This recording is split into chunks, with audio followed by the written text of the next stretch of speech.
Hola, buenos días. Estamos acá con el doctor Edgardo Esturba para compartir este momento de análisis del test de HIV. Bueno, Bueno, bienvenido, Edgardo. gracias Isabel, buenos días, un gusto, un placer participar de la charla y esperemos poder aclarar algunas cosas de los point of care en el caso del HIV, el Perfecto. VIH. Si te parece, me gustaría empezar recordando algunas cifras, sobre todo actualizando las cifras que dio NUCIDA. Fíjense en esta diapositiva que son los últimos datos de ONUCIDA de julio del 2021, que se refieren hacia el final del 2020. 37.6 millones de personas viven con HIV en el mundo, 53.4% son mujeres mayores de 15 años de edad. Cuando miramos globalmente, Edgardo, las cifras, esto es en el mundo, ¿no? Las cifras en Latinoamérica, globalmente hay 2.1 millón de personas que viven con HIV. Y si mirás, no cambió mucho esto. Vamos a ver ahora que las nuevas infecciones no cambiaron mucho. Pero bueno, quería señalar además en esta diapositiva que cada día hay 4.100 nuevas infecciones en adultos y en niños. 90% se ven en adultos mayores de 15 años, de los cuales 50% son mujeres. Con esto quiero decir que en los últimos años la mujer en el mundo ha tenido un lugar central, particularmente en lugares donde hay más mujeres que hombres con HIV, como es el continente africano. Cuando miramos la cascada, y te acordás que ONUCIDA aceptó el año pasado que no llegó al 90-90-90, y entonces para el 2021, mirá la cascada, 84% de personas en el mundo conocían su diagnóstico, 73% tratadas, 66% suprimidas. Quiere decir que cuando nosotros hablamos de un montón de aspectos, que las personas estén bien, que mejoramos la calidad de vida, la morbilidad, bajamos la mortalidad, la puerta de entrada es el test. Por supuesto, pues, esta cascada no podría avanzar sin el primer punto, ¿verdad? Claro, exactamente. ¿Cómo vamos a tratar si nos podemos diagnosticar? Exacto. Entonces, fíjate en el mundo todavía lo que queda. Por supuesto que se avanzó, pero hay mucho por hacer. Cuando nos fijamos aún globalmente en las cifras de ONUCIDA, fíjate que los tratamientos antirretrovirales tuvieron, y en el testeo por supuesto, gran impacto en bajar la mortalidad, ¿no? Cuando miras desde el 2000 hasta ahora, nos falta poco para el 2025, que vas a ver que son los nuevos objetivos de ONUCIDA. Pero fíjate esto cómo se contrapone con las nuevas infecciones. Y como yo te contaba antes, cuando uno mira globalmente, y en especial lo que pasa en Latinoamérica, las nuevas infecciones no bajaron tanto. Quiere decir de que vamos a necesitar más testeo y vamos a necesitar empezar más rápido, ¿no? Además de otras estrategias como PrEP, etcétera, etcétera. Entonces, para el 2020 se quería menos de 500.000, ahí está el puntito. Y para el 2025 que sean menos de 225.000. Creo que si hacemos esfuerzo quizás se puedan llegar. Y como hablamos antes, ONUCIDA dice, bueno, para el 2025 los nuevos objetivos es 95, 95, 95, es lo que hablábamos antes, ¿no? Pero además se agrega otros 95, que es 95% de cobertura de tratamiento antirretroviral. Testeo, lo que hablábamos antes, en la embarazada que vos mencionabas antes de empezar el programa, cómo llegar a las embarazadas. 95% que tengan todos los servicios para eliminar la transmisión vertical. O sea, sería como ayornar al sistema de salud para que se acerque a la mayor detección y llegar al 95%. Definitivamente. Esto que está Desde, diciendo, desde todos los sitios. totalmente de acuerdo. Cómo desde los sistemas de salud podemos llegar, ¿no? Y no esperar que la gente venga. El 95% de los servicios que estén integrados, servicios de HIV con salud sexual y reproductiva, es el otro objetivo. Y menos del 10% que podamos trabajar en el estigma y discriminación, es decir, que no haya estigma y discriminación que hasta hoy Sí, persisten. increíble. ¿Viste? Parece increíble, pero bueno, parte de nuestra sociedad. Y Es así parte de funciona. nuestra cultura, tal cual. Exactamente. Eso hay que trabajar mucho.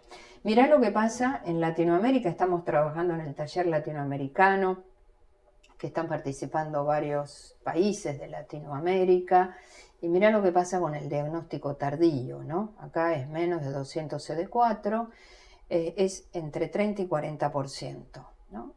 Fíjate, no hay mucha diferencia entre hombres y mujeres. ¿Te acuerdas hace unos años? Era más Totalmente. frecuente en el En el hombre. hombre, exactamente. Ahora es un Nos poquito han más. igualado. Claro, bueno, tal cual. Y tenemos que llegar entonces, como decías vos, a través de los distintos servicios de salud, a bajar este diagnóstico tardío. Y el diagnóstico tardío lo tenemos que hacer llegando con el test también, Por bajar supuesto. el diagnóstico. ¿Qué pasa en la Argentina? Mira, las cifras que hablábamos ya en diciembre del 2020 se estimaron 136.000 personas que viven con HIV. Solo el 17% desconoce su diagnóstico. Digo esto solo porque te acordarás que Sí. hace unos años era mayor. Sí, generalmente esta diapositiva es como que suele repetir determinado tipo de porcentaje, pero ese porcentaje ha cambiado. O sea que algo hemos mejorado, sin Sí, ninguna duda. sí, tal cual. Creo yo que el mayor acceso al test rápido, a todos los médicos pedirlos, hay que tratar de naturalizar, que todavía no está el testeo, ¿no? No, Pero algo hemos mejorado. pero en algo se ha mejorado. Se ha incorporado la parte médica a la solicitud más habitualmente de este test y no solamente en poblaciones particulares. Exactamente, etcétera. exactamente, como era antes. Bueno, y fíjate lo del diagnóstico tardío, 30.2%, es un poquito más en el hombre que en la mujer, y del total 60.000 personas están con tratamiento antirretroviral y nosotros tenemos como epidemias concentradas, ¿no? Fíjate, la prevalencia en mujeres trans, 34%, y en hombres que tienen sexo con hombres, 12 a 15%. Nuestra epidemiología se sigue concentrando en hombres jóvenes, hombres que tienen sexo con hombres. Y algo para señalar acá, una cuestión que importa es la transmisión vertical, que es 4.6%, y es donde vos decías, donde tenemos que llegar más con el testeo a las embarazadas. Acá estaba, me parece que acá está, 4.6, está ahí en el gráfico de abajo, y estos 4.800 casos por año, si vos te fijas, los últimos 3-4 años no ha cambiado mucho, ¿eh? O sea que tenemos que trabajar en bajar Eso los nuevos no casos. ha mejorado. No ha mejorado. Al contrario, Sí. si comparamos con otros años, es como que ha superado un poquito empeorado lo que uno esperaba. Así es, así es. Y la relación hombre-mujer es entre 2, 2.3, se sigue conservando eso. Ahora, ¿de dónde vienen estas nuevas infecciones? Cuando nosotros decimos, bueno, las nuevas infecciones no las bajamos, ¿de dónde vienen? De un porcentaje, mira, el 81% viene de las personas que no saben que tienen HIV, o sea que no están testeadas. Y otro porcentaje de las que están testeadas y saben, pero no están en el sistema de salud, o sea, no están vinculadas y retenidas, con lo cual esto es muy importante también para tenerlo en cuenta, la vinculación y retención en el sistema de salud.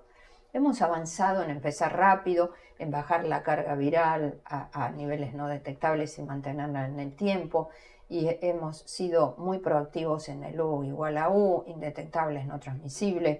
Esto es muy importante, un beneficio grande para la comunidad. 4 estudios que avalan este concepto ya publicado, y nuestro país empezó desde que esto se dio a conocer con una actitud informativa intensa y muy significativa. Entonces, cuando nosotros decimos empezar rápido, qué rápido, tan pronto hagamos el diagnóstico, después nos vas a explicar cuándo pedimos el testeo, qué medimos, ¿no? Pero estos son los estadios que FIBI, este autor, publicó ya hace unos años, del FIBI 1 al 4 o 5 está por ahí, donde dependiendo los momentos ahí está, del FIBI 1 a 4, donde se produce, desde el momento donde se produce la transmisión, los días y qué pedimos, ¿no? Si miramos los virus, si miramos los anticuerpos, si miramos el antígeno P24, ¿no?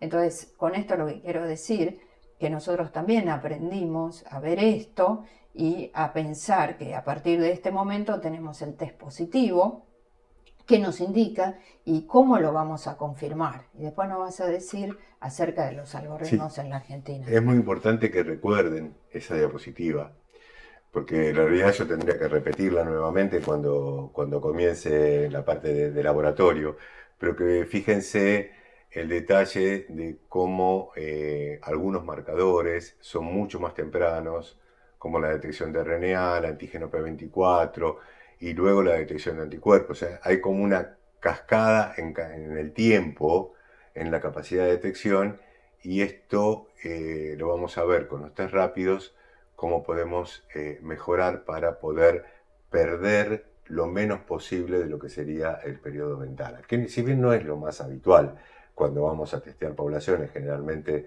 son infecciones más crónicas que infecciones agudas, corregime si no es así, pero de todas formas esto, siempre tener un test que me reduzca el periodo de ventana me permite una mayor capacidad de detección y más rápida capacidad de detección. Hace muchos años, te acordarás que en la comunidad, inclusive en la comunidad médica también, la duda del periodo de ventana, que era 6 meses, un año, y entonces decíamos, no, pero los anticuerpos no duran tanto. Después aparecieron todos estos test que nos vas a contar, y eran 3 meses, y hoy, bueno, un mes. O sea, lo que quiero decir es que hemos avanzado mucho y hoy podemos hacer... acortar, como mencionabas, ese periodo de ventana con total seguridad para decirle a alguien. Sí, según lo que realicemos, podemos reducirlo desde 2 semanas a un mes. O sea, estamos hablando de ese margen de tiempo para poder hacer un correcto diagnóstico. Perfecto, perfectísimo. Mira, en el 2017 la OMS dice, mejor es tratar a los pacientes rápidamente, dentro de los 7 días del diagnóstico. Y entonces ahí los americanos eran como medio reticentes a ponerlas en sus guías, decían, bueno, pero el paciente tiene que estar preparado, en fin, cosa que es cierto, pero fíjate que en el 2019, 2 años después, lo incluyen en las guías y las guías europeas en el 2020, y entonces hoy tenemos el concepto de empezar rápido, el mismo día si se puede, si no dentro de los 7 días o dentro de los 14. Y entonces dependerá de los distintos sistemas de salud y de las culturas nuestras, porque hay personas que necesitan que le expliquemos de qué se trata, las alternativas de tratamiento, etcétera, etcétera, etcétera. Pero el concepto no es esperar como lo hacíamos antes, tratar rápido. ¿Para qué? Porque eso va a traer beneficio para la persona, como vamos a ver, y para la comunidad. ¿Y en qué? Muy, muy rápido. El embarazo, para lo cual tenemos que hacer el diagnóstico, la infección aguda que vos acabas de decir, una enfermedad avanzada, un CD4 bajo, una infección oportunista, donde queremos que ya el paciente empiece el tratamiento antirretroviral. Y como hablábamos al principio, queremos lograr la supresión virológica. ¿Para qué? Para restaurar la función inmune, disminuir la mortalidad, disminuir la inflamación y llegar a indetectable, intransmisible. Hoy tratamos a todos los pacientes con 3 drogas, inicio de tratamiento con 3 drogas, pero fíjate que en las últimas guías que se actualizaron, también como esquemas preferidos, además de 3 drogas, están los esquemas con 2 drogas. De manera que eso fue un cambio. ¿Y qué le pedimos al tratamiento? Bueno, que sea eficaz, seguro, que se tolere bien, o sea, fácil, buena tolerancia y fácil de adherir. Para lo cual necesitamos que tengan en general baja cantidad de comprimidos. ¿Te acuerdas? En la época nuestra que dábamos como 10, 15 comprimidos, no se toleraban bien. Ahora difíciles de tomar, sí, la adherencia era complicada. La adherencia, tal cual. Hoy con un comprimido y bien tolerado es muchísimo mejor, que tenga poca interacciones de drogas y que tenga alta barrera a la resistencia. Y todo esto lo decimos porque cuando uno piensa en poner fin a la epidemia, Fíjate lo que hizo Anthony Fauci y todo su grupo, en fin, los americanos, antes de la pandemia de COVID. Esto está publicado en junio del 2019, donde dice, bueno, acá en Estados Unidos vamos a poner fin a la pandemia de HIV. ¿Y cómo? El primer pilar es diagnosticar a todas las personas con HIV tan temprano como sea posible.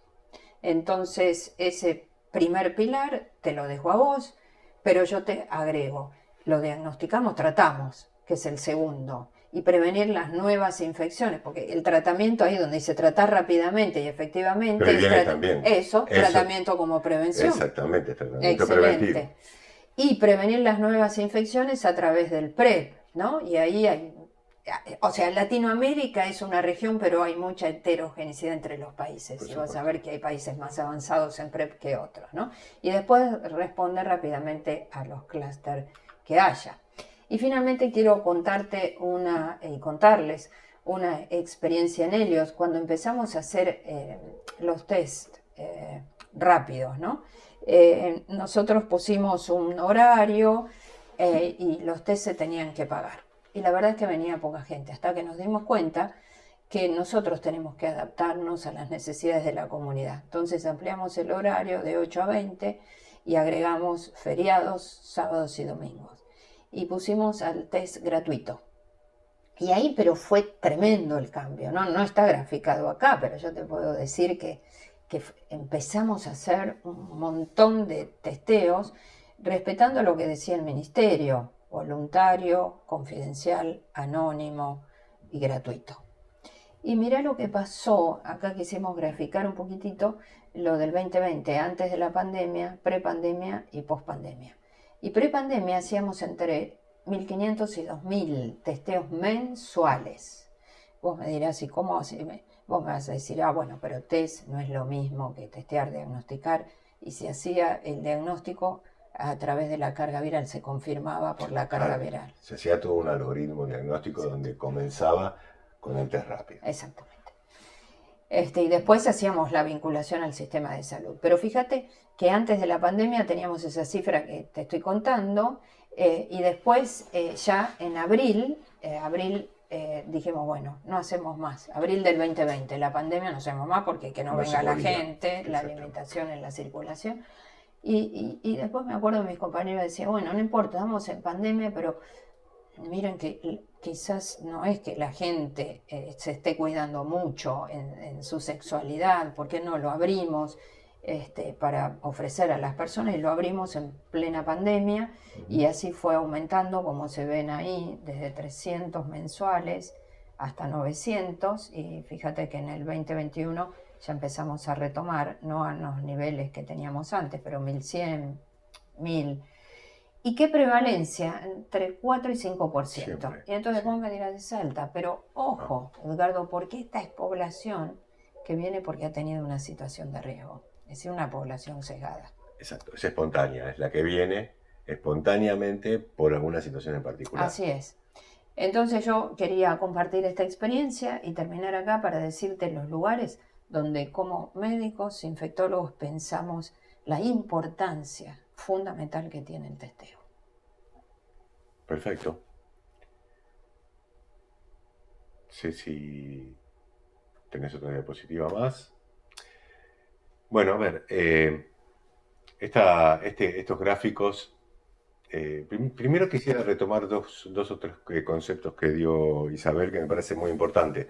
Creo que sin esta introducción y sin una ubicación de la importancia del testeo y del testeo rápido, y ahora vamos a decir por qué, la capacidad de captar y mejorar la pandemia. Sin el testeo no podemos mejorar la pandemia. Hay un 81% que en realidad ella nombró que hay un porcentaje que no se testea, o sea que no sabe realmente que es VIH positivo, y hay otro que lo sabe pero no entra al sistema de salud. Así es. Y de alguna forma es lo mismo que si no lo supiera. Claro. Porque no toma ninguna conducta. Entonces una de las cosas que tenemos que tener en cuenta desde el laboratorio y dentro del sistema de salud es que el método, el point of care, o el método rápido, que en realidad no siempre son point of care, pero bueno, acá hay una confusión de no sé si una confusión, sino una cosa de conceptos, que yo ya lo comenté, requiere de un trabajo mancomunado de todo el sistema de salud. Porque si yo hago el test y el paciente no va al médico y no recibe el tratamiento adecuado y no continúa con su seguimiento, ese test queda muerto ahí, no tiene ningún sentido, que es ese 81% que vos mostrabas. Y lo otro importante es lo de la detección lo más temprana posible para evitar la transmisión. Entonces, la verdad que en test rápidos y en point of care en HIV, básicamente se manejó en la detección de anticuerpos, antígenos y anticuerpos. O sea, después vamos a ver que hay opciones también de test moleculares que ya son para situaciones bastante particulares y que sirven para las infecciones agudas principalmente. Pero acá volvemos al sistema de inmunocromatografía de flujo lateral, ¿sí? Que todos conocen, que es uno de los métodos más antiguos, que en realidad estas metodologías existen desde la década del 80, o sea, no estamos hablando de métodos nuevos. Lo que ha cambiado es la composición de estos test. Entonces estos test han avanzado con mejora en el antígeno que capta el anticuerpo, han mejorado en captar también, detectar el antígeno además del anticuerpo, o sea, tener test de tercera y de cuarta generación. Y los de cuarta generación son los que hoy están recomendados, que es el gráfico que ustedes ven a la derecha en la diapositiva, donde cuando hacemos el test de una gotita de sangre y lo colocamos en ese papel de nitrocelulosa donde se encuentran pegados los componentes necesarios para la detección tanto de anticuerpos IgG y IgM como del antígeno P24. O sea, esto mejora, por eso quería que recordaran el gráfico, las curvas, esto mejora el tiempo, achica el tiempo de la capacidad de detección, porque el antígeno P24 aparece previo a los anticuerpos. Entonces, la suma de la detección de antígeno P24, anticuerpos IgM y anticuerpos IgG mejoran la sensibilidad y reducen el tiempo desde la primoinfección para la detección. ¿El P24 cuándo aparece más o menos? Desde el momento El P24 aparece aproximadamente entre la primera y segunda semana y luego aparecen los anticuerpos. Perfecto. ¿Sí? Y esto está demostrado, ya al principio se cuestionaba un poco la especificidad, porque esto es la vieja balanza que cuando uno aumenta la sensibilidad disminuye la especificidad, pero la realidad es que cuando estamos trabajando con este tipo de test rápidos y nuestro objetivo es captar la mayor cantidad de pacientes posibles, ya sea como ustedes realizan en Helios, que es de manera espontánea, o ya sea yendo el sistema de salud hacia alguna población en particular que no tiene acceso al test, que eso es extremadamente importante, o ya sea en la detección de la paciente que está embarazada y que no tiene ningún testeo hecho durante el embarazo. Es importante que el test sea lo más temprano posible. Y está recomendado los test de cuarta generación, tanto los test rápidos como los test tradicionales. Ahí tenés vos el control. Sí, ¿Querés tenerlo vos? Es lo mismo, es lo mismo. Vamos a ver si funciona. Bueno, en esta diapositiva es como una especie de resumen, claramente, de la comparación de lo que son los test point of care o test rápidos, test que se pueden resolver en aproximadamente media hora, ¿sí? Desde que se pincha al paciente, se hace la determinación, etc. Y los inmunoensayos tradicionales. Y lo que vemos es que es lo que está recuadrado en rojo, claramente, es que la revisión de estos trabajos da una sensibilidad cercana al 100%. O sea que realmente son, en su gran mayoría, muy buenos. Perfecto. Con lo cual, esto es importante porque lo importante de estos test es que no nos perdamos ningún paciente que realmente es positivo.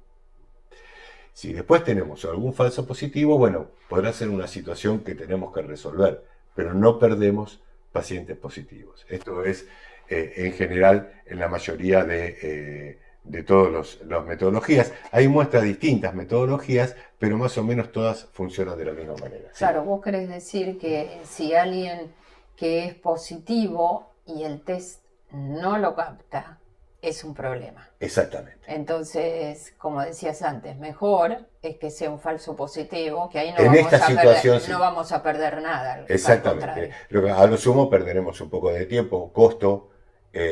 Por ahí, para el paciente puede significar una angustia. Terminar diciéndole que, o sea, no sé si termina siendo una angustia o termina siendo algo positivo bueno, para claro, el paciente. son unos días que tiene que esperar, Exactamente. pero bueno. Pero desgraciadamente esto es parte de lo que nos ocurre con los test de laboratorio, Muy básicamente bien. en cualquier situación, no solamente en los point of care. Perfecto. Y a la derecha lo que vemos es cómo los test point of care, comparados con los test tradicionales, en una primoinfección, qué porcentaje se detecta en la distintas cantidades de días. O sea, cuántos días necesito para detectar a los pacientes con uno u otro test. Perfecto. Y lo que vemos es que no cambia, o sea que ambos tests son totalmente comparables. ¿Sí? Y que aproximadamente a los 30, 40 días detectamos casi el 100% de los pacientes, desde el momento de la primoinfección. Esto es importante porque claramente nos da mucha tranquilidad con el test. ¿Sí? Entonces, estamos seguros que con este test, si bien puede tener algún tipo de subjetividad en la observación, tenemos una muy buena capacidad de detección, claramente. Y los falsos positivos no suelen ser muchos. Bueno, ustedes tienen una población sesgada en Helios, donde la prevalencia es un poquito más alta, claramente. Posiblemente si lo hacemos en la población en general, puede haber más falsos positivos porque la prevalencia, gracias a Dios, es muchísimo más baja que el 4%. Muy bien. Y esto sería presentarles los métodos moleculares, los point of care moleculares que existen para VIH, que en realidad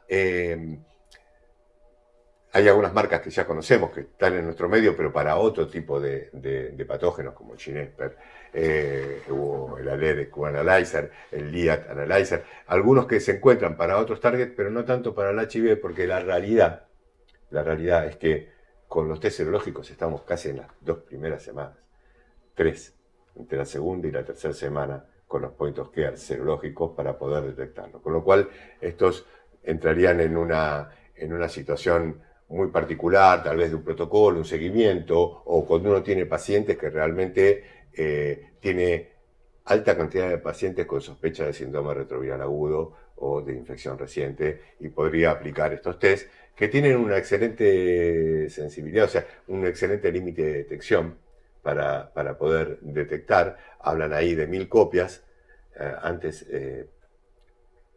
creo que esto ya medio como que, no sé si todavía están las guías, pero en las recomendaciones se hablaba de que tenía que tener más de 5000 copias para... Sí. Pero la realidad es que cuando en la práctica lo vemos con menos de 5000 copias, no son falsos positivos, son No, verdaderos positivos. tal cual. Hoy hay cero conversiones con cargas virales mucho más bajas. Tal cual. Y el tiempo, Edgardo, lo mencionaste, pero Sí, más o ahí el menos. tiempo, fíjate que está en 1 hora, o sea, estamos en un tiempo que para un Muy test bien. molecular, estamos hablando de otro tipo de test un poco más complejo, Claro. obviamente. La diferencia es que acá cuando hablamos de point of care y el concepto de point of care dice que el test lo tenemos que hacer al lado del paciente, en teoría, esto es como el concepto general, y que no requerimos de un equipamiento en particular.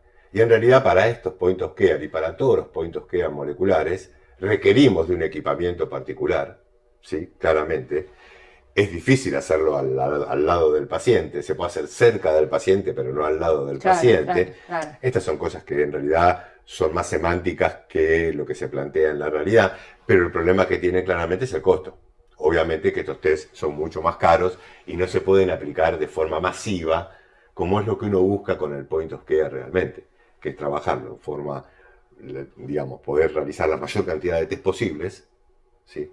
Para poder detectar la mayor cantidad de pacientes posibles que no queden fuera del sistema. Muy bien. Si queremos hacer una comparación, es parecido a lo que queremos con el COVID, que tanto hablamos del COVID. ¿Qué queremos con el COVID?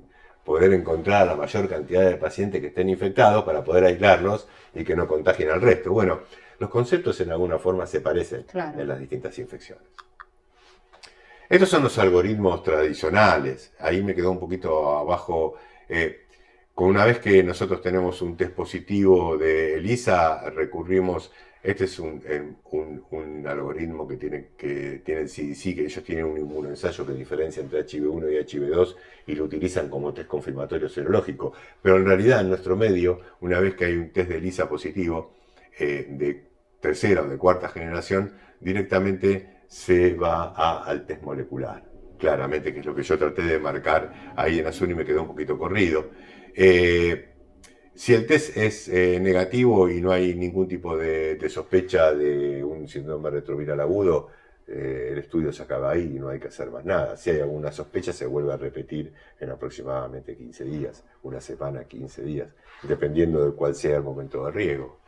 Es decir, Edgardo, que vos estás planteando este algoritmo y no nombraste el Western blot en ningún momento. No, ahí yo lo puse el Western blot igual al lado. ¿Por qué? Porque el Western blot quedaría para una situación particular donde nosotros tenemos un ELISA positivo, le hacemos la carga viral, o sea, medimos la cantidad de virus que tiene RNA del paciente, o le hacemos un DNA proviral y nos da negativo. Entonces ahí nosotros recurrimos al Western blot para ver si ese ELISA es un verdadero positivo o un falso positivo. Esa es la situación donde, entonces, si ahí tenemos un ELISA positivo, un Western blot positivo y una carga viral negativa, bueno, será un agraciado Elite Controllers, que es una posibilidad con un bajo porcentaje, pero puede existir. Y si tiene, digamos, el ELISA, el Western blot negativo, es un falso positivo del ELISA. Ahora, todo este algoritmo, que en realidad es el algoritmo tradicional, acá yo no hablé del point of care, se puede claramente generar algoritmos con point of care. Muy bien. ¿Sí? ¿Por qué? Porque como vimos anteriormente, la sensibilidad y especificidad de los test de point of care comparados con los ELISA tradicionales es muy buena. Entonces, si no tenemos el acceso a un test tradicional de quimioluminiscencia, electroquimioluminiscencia, un test automatizado de enzima inmunoensayo, podemos recurrir a algoritmos, estos son los recomendados por el Ministerio, donde podemos utilizar un test rápido solamente, y si es positivo seguimos la cascada que dijimos inicialmente, o dos test. Si tenemos dos test distintos, lo que hacemos es aumentar la especificidad. ¿Sí? Pues si tenemos un falso positivo con un test, es raro que lo tengamos con el otro. Entonces sumamos los dos tests antes de llegar al test molecular. Esas son las distintas opciones de algoritmo que tenemos y siempre lo terminamos confirmando, insisto, en nuestro sistema con un test molecular, como hacemos con Helios Salud, claramente, después de cualquier test positivo. Bueno, creo que esto me dice que más o menos no hay mucho. Creo que lo más importante acá está congeniar lo que vos comentaste de qué es lo importante que se debe buscar en estos pacientes, o sea, tratar de buscar al paciente realmente que no conoce su diagnóstico, y que esto es una herramienta de laboratorio realmente muy sencilla y fácil de implementar, si se quiere, tanto de forma proactiva, yendo hacia la población, como en forma, digamos, más de recibir a los pacientes. Y también tener en cuenta que estos métodos rápidos o point of care nos dan la posibilidad de que el paciente no se vaya, entre comillas. O sea, que el paciente quede como, al tener el resultado rápido y hacerle rápidamente la carga viral y rápidamente el CD4, que el paciente no se nos escape del sistema de salud. Porque si no, muchos pacientes, aunque parezca mentira, por miedo o por algún motivo, salen del sistema de salud y después no los detectamos. No sé, vos qué pensás. Lo mismo, yo creo que ese punto es sumamente importante porque evitamos que vaya de un lugar al otro y se pierda en el camino, como decís vos. Lo otro que te quería contar es, la mayoría de los hospitales también confirman en la actualidad con carga viral, ¿no es cierto? Sí. Hoy es casi un algoritmo nacional se utiliza eso. El Western Blot, ya te digo, quedó para situaciones particulares como las que te comenté. Por eso, ese es un mensaje Sí, importante. sí, porque el Western Blot, en realidad, no es el Western Blot, sino que las técnicas moleculares han avanzado de una manera tremenda, ¿no? tremenda a nivel automatización. Hoy nosotros podemos hacer una carga viral dentro del día. O sea, vos me tenés una muestra hoy a la mañana y si es una situación particular, nosotros podemos tener el resultado en 6 horas. Y eso no es un point of care, digamos, si hablamos con el concepto típico del point of care, no estoy al lado del paciente, estoy usando equipamiento, tengo personal entrenado, todo eso el point of care no lo tiene. Pero lo es. Entonces, vos dijiste que vas a tomar una conducta. Exactamente. Con eso. Creo que lo más importante del point of care es cuál es la conducta que el médico va a adoptar a través del test. Exacto. Porque si yo hago un test y no llega al paciente, y no llega al médico y no se cambia ningún tipo de conducta, ya sea tratamiento epidemiológico o lo que fuese, ese test no tiene sentido. No importa que lo haga en media hora o en 6. Clarísimo. Ahora, distinto que yo te diga, la carga viral la tengo en 5 días. Ahí Perfecto. ya es otra cosa. Estamos hablando de otra cosa. Muy bien. Mira, para mí está todo claro. Así que... Sí, tendremos que esperar las preguntas del público para ver entonces, qué surge como si duda. hay alguna duda y sobre todo estimular aquellas situaciones que en la práctica les haya creado alguna duda. Con todo gusto, con Edgardo acá de recibir las preguntas cuando ustedes lo deseen.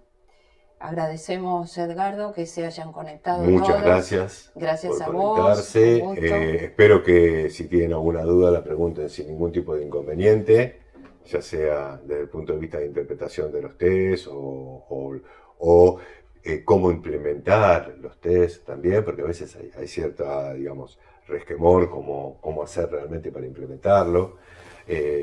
Así que bueno, quedamos a la espera de las preguntas. Así es, aquí estamos. Gracias. Gracias.